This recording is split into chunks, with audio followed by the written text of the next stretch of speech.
Hi guys, welcome back to another Matchbox Garage video. I'm Rob, and today I shall be attempting to take this Matchbox series number 56 from shabby to shiny.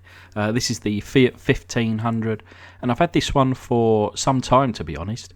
Obviously you got the, it should have some kind of luggage on the top, but I never had any interest to restore this and put that luggage back on. I guess my plan always has been to turn this into just your standard car. Take off that little rack on the top and repaint it, kind of add a few of those little details. And actually, looking at the finished article next to me now, I'm really glad that is the route I've taken today. But with 2,000 likes, this one could be yours. So we start by drilling down the centre of the post. There is just one on this car. And when we will remove that flange and tap that hole. Please do remember to lubricate the end of your piece. You do not want to snap it. But here's the little car. As you can see, it is pretty rough. And the tow hook there looks like someone's had a chew on it. But yeah, this little thing on the top has really kind of put me off and really delayed me for probably a year now before actually doing anything with this car. But it does read underneath, made in England by Lesney, Matchbox series number 54, Fiat 1500. And as you can see, I've already pre-drilled this one, and there's usually like a little tab that keeps hold of this plastic base onto the car. It seems to be okay without it. And I must admit, we don't replace it today, and the base stays intact with just the one rivet on the back. But yeah, the interior there, as you can see, very dirty, very grimy, but that will clean up. Same again with the base, dirt, grime, but we can clean that up. The interior window section there, it's just being lightly held in by this little tab. So what I'm going to reach for is my 4mm drill bit there, and I removed the flange, and as you can see, got this window section there out.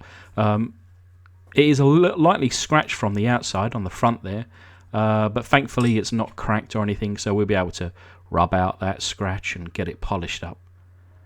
But yeah, let's pay attention to this on the top here. And I'm just going to reach for my tack life. And I've got this whole box here. All the Dremel attachments. Most of them are from China. They're not real Dremel, to be fair. But certainly a few of them are. And then we'll get cracking with this, which is going to take some time. I must agree. It probably took me about half an hour to flatten out this roof section. And of course you don't want to watch me just spend all that time doing that. But, you know, there's a little piece there. And then, yeah, about half an hour later, once I've then kind of gone down the fine grade of sandpaper, etc., finally gotten this to look like how, in my opinion, it should. We'll pop it into the foot-long hot dog jar. We'll cover it with some boiling water, and in comes a tablespoon of caustic soda.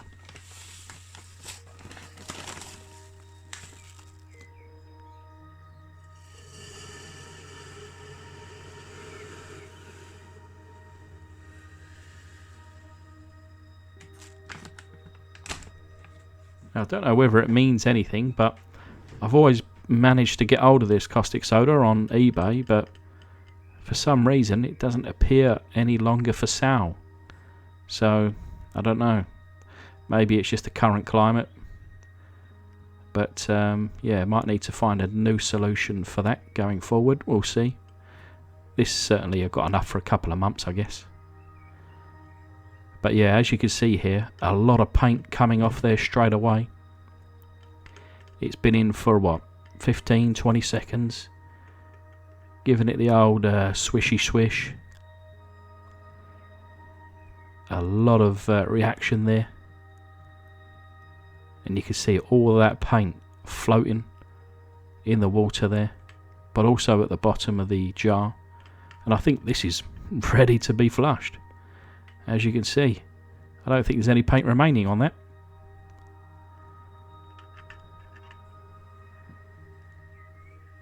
And I do have some sad news.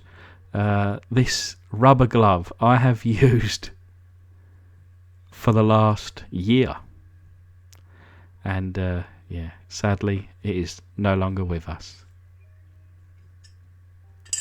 But we shall move on.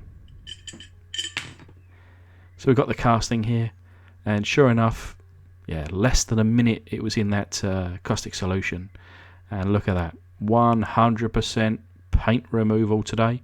Beautiful.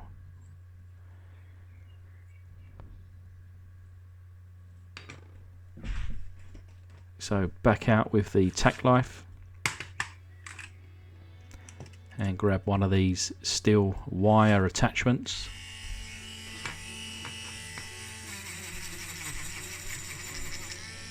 And yeah, as you can see, the roof there was as good as new. The caustic soda not really doing anything to it.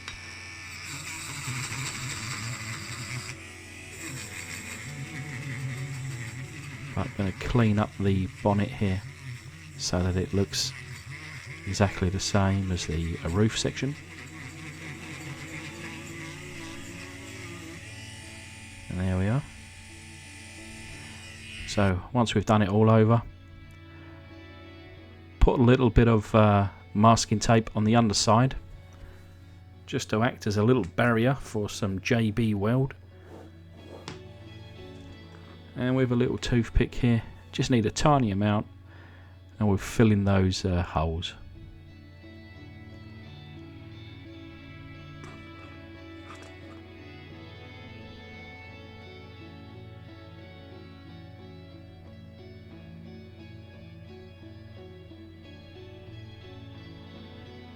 There was a couple of other little pits that I thought, whilst I'm here, I'll grab those as well.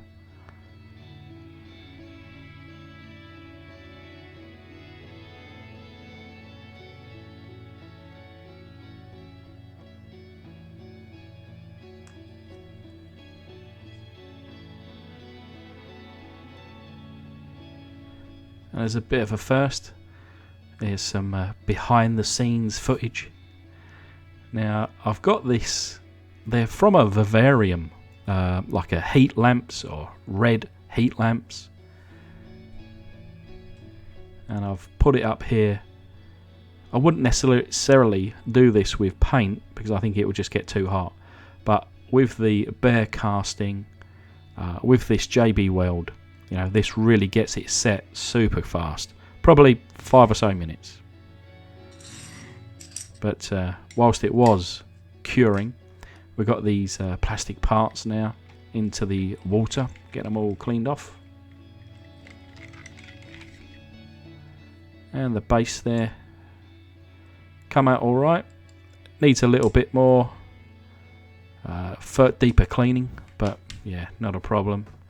And that interior actually come out really good, but like I say, it looks like this tow hook has been chewed somewhat, so I will be taking that off. And I was considering to paint this interior because of the original, you know, how dirty and grubby it was. I thought it would just come out rubbish, but after seeing it I thought, yeah, no, I'm going to keep it in red and then kind of choose a colour according to that. But the window section there come out pretty good, but still needed to be obviously rubbed down, and then I polished it, and then it will get the Pledge Revive It floor polish treatment, and look at that, from how it was, it now looks brand new. So yeah, it's been probably, I don't know, 10-15 minutes. It's still actually very hot to the touch, this casting, but it is dry. And I've got this, it's a little bit too coarse for my liking, but obviously it will take this down pretty quick, and then after I've taken it down I'll go through the finer grits to smooth it back out again. But I've now got the black primer here, and you can see from the underside, just looks perfect. So we'll give this a good coat from the underside.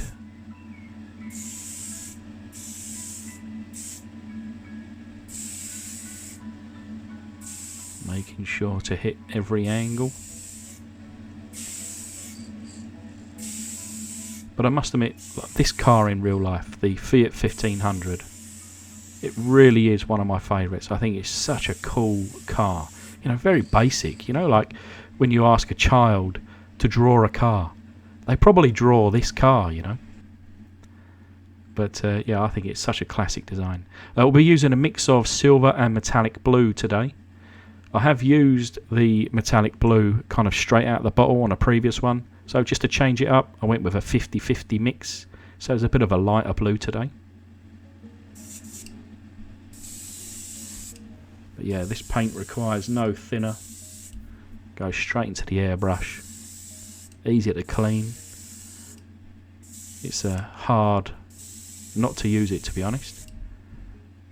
And yeah, this metallic, I was talking to Danny earlier on today, and he said, you know, for when we see a lot of these metallics being painted, you know, by ourselves or by others, and you can kind of see really that the metallic particles in the paint just seem to be a bit too big and a little bit, I don't know, out of scale for obviously our little hobby. But this particular paint, I think it's just great. But there we are, just one coat. Looks beautiful, doesn't it? But anyways, later on in the day now, it's all had time to dry. I've cleaned up these wheels and added a little bit of chrome to the end axles. Like I say, I chopped off that tow hook and just put a little bit of chrome on the end there because it pokes out near where the bumper is. And yeah, that window section, super happy with that. And now this has had a bit of clear coat on it as well. Look at that shine. Beautiful. So I'm going to put it back together, add a few little details. Here's a little reminder of what she looked like. And this is the result. For such a simple car, this is now one of my favourites. I absolutely love this thing. I didn't overdo it with the details today. Obviously black in that front grille, and then just some chrome in the headlights and bumper. Coming around the side, you can see what I mean about that metallic. Beautiful. The windows there just looks crystal clear. Just to see the hint of that red interior. Coming around the back, again, I didn't want to overdo it, so I went with the chrome on the rear bumper. A little bit of red on those rear lights. And then coming back round to the other side, you can see the chrome in the door handles.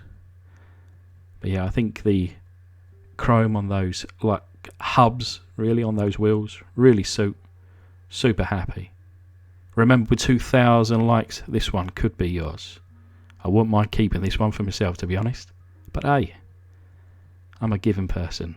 But anyway, thanks to my patrons, and thank you guys for watching. Hopefully you like this one, and I'll see you soon on the next.